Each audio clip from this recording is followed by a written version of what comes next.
many Jews their Jewishness within wakes up around Rosh Hashanah and Yom Kippur time. So what is it about the high holidays that kind of creates this awakening?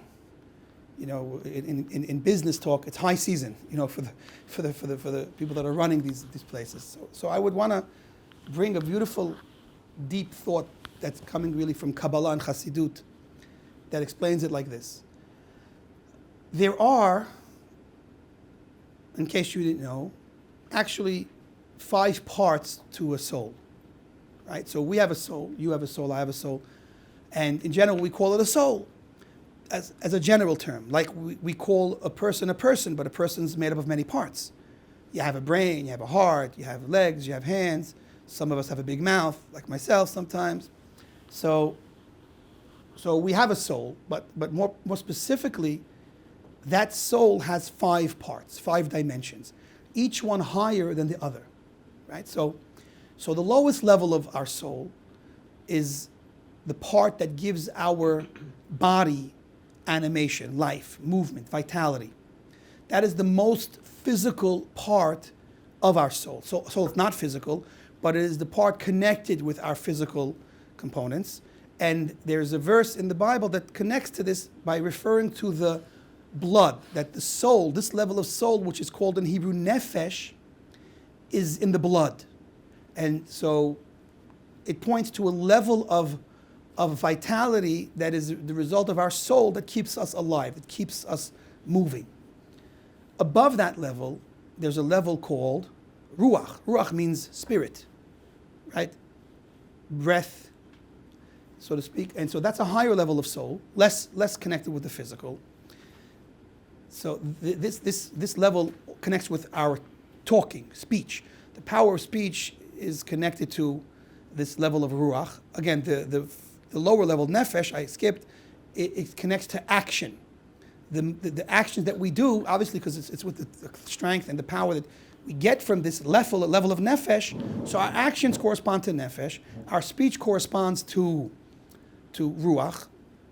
Then there's a higher level called neshama, which is what we call generally soul, but it's the level of neshama. That level is where rooted in our deeper intention behind what we're doing. Meaning, I have reasons for things, and anyone can appreciate watching any of these, movies about corporate movies, or really many movies where you notice that there's things happening, but then there are deeper motivations within the characters that's causing them to do what they're doing. Sometimes they're honest and straightforward. Sometimes they're hiding their real intentions and acting in a way that seems one thing, but it's another. And so intention, the deeper reasons and purposes behind what we're doing is more internal. It's a function of our mindset and our heart. Folk, mainly, a big part of our intentions is really our mindset and our heart and emotional makeup, and the combination of that creates reasons why we do things. Okay, and that's called intention. That's the level of neshama, soul. Above that, there's a level called chaya, which means life. And this is a higher level of life. This is more of a spiritual level of life. And this connects to our pure brain. Pure intellect and pure thought corresponds to this level of chaya, which is life. And that's the 4th level. And for the most part, this is the highest level of soul that corresponds to a particular body part. The first level, again, corresponded to our physical action. The second level was our speech. The third level was our intentions behind what we do. And the 4th level is our pure thought, our higher, this is pure brain level. And that's the 4 levels of the soul that correspond to 4 places in the physical body. The 5th level of soul doesn't correspond to a body part, rather it is an all-encompassing, fundamental representative of our essence, more in touch with our essence, since it doesn't apply to one part, and it applies to the totality of the human being on all levels, soul and physical. So this is a more essential, all-encompassing level called will. And ultimately, we can all appreciate the real driving force behind any and everything we'll ever do is the deepest, ultimately all-encompassing foundation of our existence and our will, our drive to be to be and to exist and to make our mark in this world is this concept of will. Now, to appreciate it better is this. Let's ask a question. I got up this morning. Why did I get up? Okay, well, maybe I needed to use the bathroom. Maybe I needed to have a cup of coffee. I was hungry.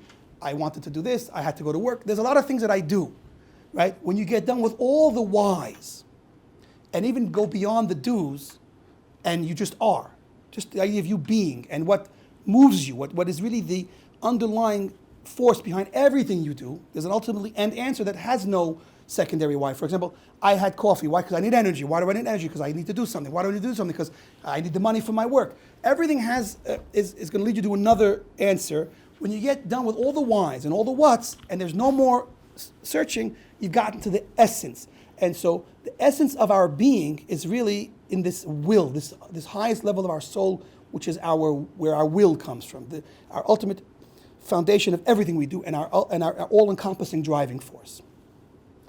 So let's speak about this level of will for a moment. What expresses itself in my conscious, really subconscious existence of this will, I'm not always in touch with exactly and can define it, but it is ultimately what's really driving and turning, helping steer this wheel of mine. It's my inner will. So what is this will working with? With this level of will, what helps it function and produce what it needs to produce?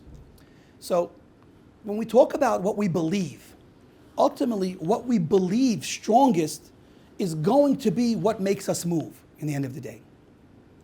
Now this could be the highest level of our existence, but it is, in the end, comes out in our action, the lowest level of what we do. And so this level of will, which corresponds to the level of our soul, which is called yechidah, which means oneness and uniqueness. So this unique component within us is the basis of everything we're ever really going to do in its truest sense. So let's get to know a little bit about this level of our soul, which is an expression of our inner will. So there are two ways that we get our belief. What we believe in life, everything you believe, there are things that resonate with you. If somebody comes and tells you, listen, I just did 100 pull-ups, right? For whatever reason, talking about pull-ups. It was once upon a time I couldn't do any pull-ups and I was able to do a lot, and now I'm back to doing none. But let's go back to when I could do like 20, 30 pull-ups. Yes, I was able to do something like that when I was into weightlifting. You can maybe see the shoulders, aside from the shoulder pads in the suit jacket, there are some shoulders there also. And so I used to do a lot of pull-ups. So if someone comes and tells you I did 100 pull-ups, you're going to look at him and you don't believe him. Something in you is telling you he's lying. You know? So we believe certain things, and we're more inclined to believe certain things. And other things we're inclined to dismiss. For example, belief in God. You know, we would think that that's a given, but today people struggle with it. So the question is, why do people struggle with belief in God? Why do others not struggle with it? Particular beliefs, choice of religion. You know, many people today, because we are a very educated generation, information is available everywhere you turn. Thanks to Google, it's even more in a snap of a finger, you can figure out what to do anything. We were trying to figure out how to cook a roast last night. Google set us free. We get everything we need to know, just Google it. So people have a lot of choices, this religion, that religion, comparative religion. How do I know my life choice of what I'm living for and believing is true? People will come and argue with you. You can argue with them. And everybody is smart. There are smart people that believe in all kinds of religions, and there are people that are not smart that believe in the same religion. So you can't say it's the smartest people are the ones that have the right answer, because there are smart people that believe all kinds of things.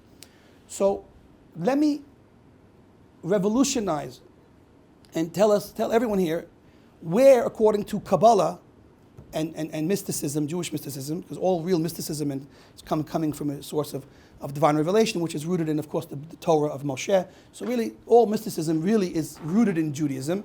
And there are different, obviously, variations and expressions, and I'm not discrediting other ways of life with other mystical types of philosophies. They could all be true, but if they are true, then they are rooted in the truth of God's divine revelation, which really connects it with ultimately Jewish mysticism, which is the original revelation at Mount Sinai. So okay, let's understand. According to Kabbalah and Jewish mysticism, the faith that we have comes from, believe it or not, what our soul sees in heaven. So we know that we have a spiritual component to us, a soul, And that soul is obviously connected with our body, as we mentioned, on all these 5 levels.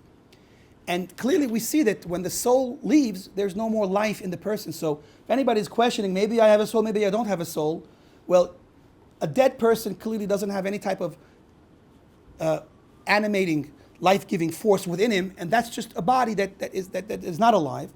And so one of the proofs, on some level at least, that we have a soul is that one day we're alive and the next day a person isn't. And so what's the difference? The soul that was giving him life, that is no longer giving him life. So we clearly have a soul, according to this. So now, where is the soul? The soul really exists, for the most part, above, in heaven, in the spiritual realms. Parts of the soul are invested more in the body, like we said. The first 3 levels of soul are more invested in the body. The 4th level is also on some level connected because it's connected to our brain. But this 5th level is not actually invested in the body. This highest and 5th level is not invested in the body. This 5th level is more exists above. And on that high level of spirituality above, so to speak, in heaven, where all truth is revealed and the truth of God's existence is unquestionable, on that level, the high level of our soul called Yechidah, where our will, where our driving force comes from, sees something that we can never see or perceive in this world, and that is the truth of God's existence. And so where does belief in God come from? Belief in God comes from seeing how real God is above. An unbelievable revolution and a new reality that we're introduced to right now is the fact that I believe in God is because my soul sees God above. If my soul did not see God above, then I wouldn't believe in God below. And so, interestingly enough, knowledge above, factual knowledge, it's not belief. The soul doesn't believe God is real above. The soul knows God is real above because it sees it, it experiences it. And when it kind of descends level by level by level, so many hundreds of levels, when it comes into this world in my body, as my soul is invested in my body, that knowledge of the truth of God's existence becomes faith, becomes belief in God. And the stronger that faith is, the more real it is to me. And of course, the stronger my faith is, the more trust I have in this reality. So now let's address a very important question. How come some people believe in God and some people don't believe in God? So the short answer to that is, the stronger the connection I have established with my highest level of soul, with this level of my inner will, and this level of yechidah, this unique oneness that is a part of my soul that is very high in heaven, the stronger my connection is with it, the more I can have a conscious experience of the results of it, which is the faith in God, faith in God. The less of that connection I'm experiencing and less strong that connection is, the less I'm aware of this knowledge of my soul, because there's a disconnect in the transmitting of this information.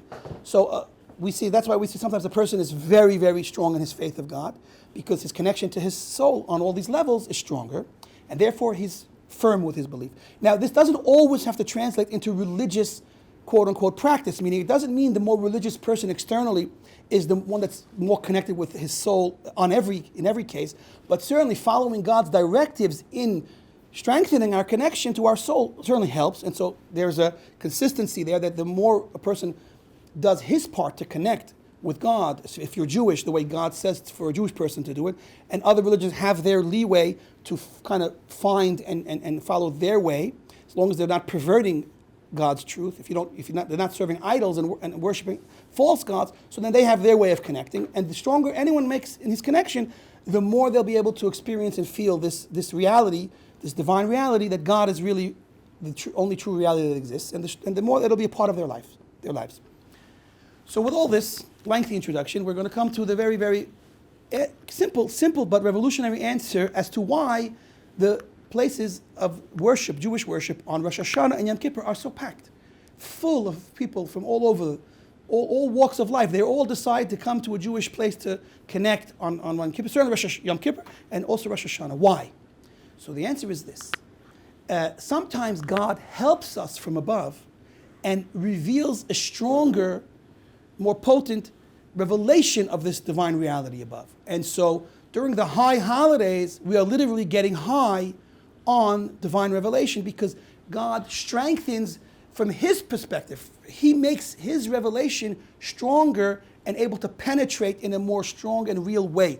That is why on Yom Kippur, we actually do a lot of things that correspond to 5. We pray 5 times. There are 5 certain things that we must do for Yom Kippur. The number 5 that connects with Yom Kippur is because on that day, the level of our highest spiritual reality, the yechidah in us, this level of oneness in our soul that's high in heaven, we're connected with it. It is awakened by God on that day.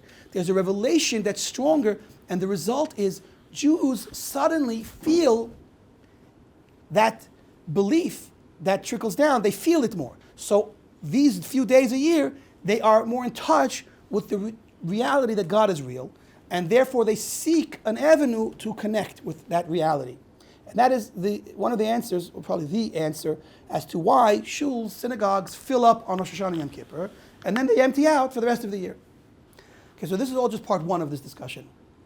The truth is that all this is only the lower level of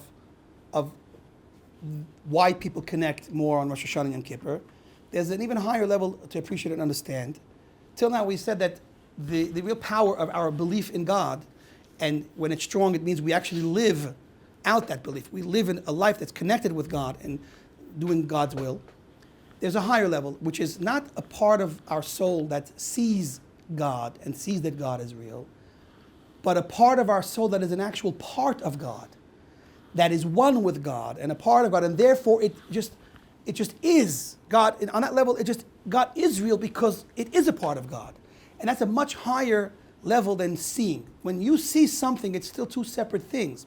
There's God and the soul that sees God. But when your soul is a part of God, and therefore it feels and understands and knows that God is real because it's a part of God, that's inseparable. That is much more powerful. And the highest level of belief that we can tap into is a result of the fact that our soul is one with God. But again, there's a 2-way connection, a 2-way relationship.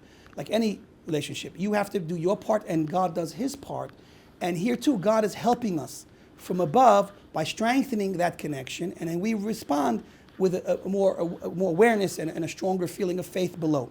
But that highest level of faith is really the level of faith that corresponds to the world to come.